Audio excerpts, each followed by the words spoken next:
It's a spicy journey towards the American dream. I'm Lorena Youb here at the world premiere of Flamin' Hot, and if you love hot Cheetos like I do, then you are in for a treat. Join me as we learn about the faith and courage that it took to create the world's most popular snack. Because of you two, I gained a lot of weight over the years, especially high school. But it was a snack. It is a snack that we all love and adore. Yeah, say the Hispanic market will not be ignored. The Hispanic market will not be ignored. Good, but in your voice. Congratulations, Eva, on directing your first of many films. For those who watch this film, what do you hope they'll walk away with? I hope they walk away being inspired. I mean, this is a beautiful story about a Mexican janitor who rises to top executive at Frito-Lay, and he did it in the face of racism, in the face of classism, and he did it with dignity and grace, and his story is so beautiful. We have so many lessons to learn from it. Yeah, well, you know, about self-worth, so much of it comes with just believing in who you are, not always what you do. Because sometimes if we find the worth in what we do, then what happens when we can no longer do that? Does that mean our worth goes with it? Well, it might if we put all of our worth in what we're doing. So very limiting. It's very limiting, right? So that self-worth is like looking in the mirror and saying, I like who looks back at me, no matter what I do.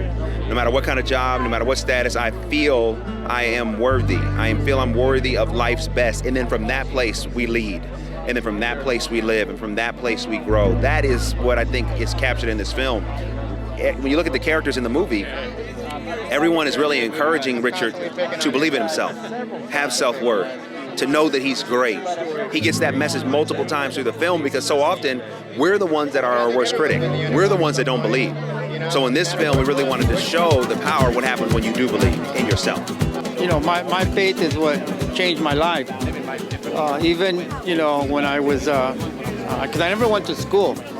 But when I went to church, they always offered classes. So, you know, I always took classes at church, and it's kind of crazy because corporate America didn't really teach me how to present. People of faith did.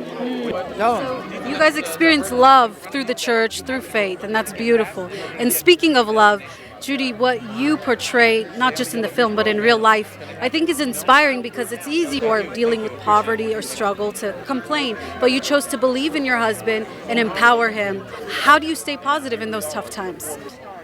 Well, for me, as a woman of faith, first and foremost, it's my relationship with God. It's my respect for God. And whatever I do, I want to honor God. So the first thing is to be a good wife that honors God, to be a supportive wife, to be the wife that God created me to be for Him. And so with that being my prayer, with that being my my hope, in those moments when you feel like giving up, you go to prayer. You don't give up. You go to prayer. You ask the Lord for strength. You ask the Lord to iron out those rough spots, you know, that everybody is going to experience. She really was praying because I was in an office one day and I used to show up into meetings and people would say, what are you doing here? I mean, I was never invited. I just show up.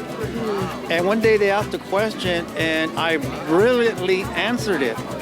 And I went home and I said, hey, I just acted so brilliant. It all came out. And she said, that's because I was praying for you. Sure enough, it works. Power of prayer.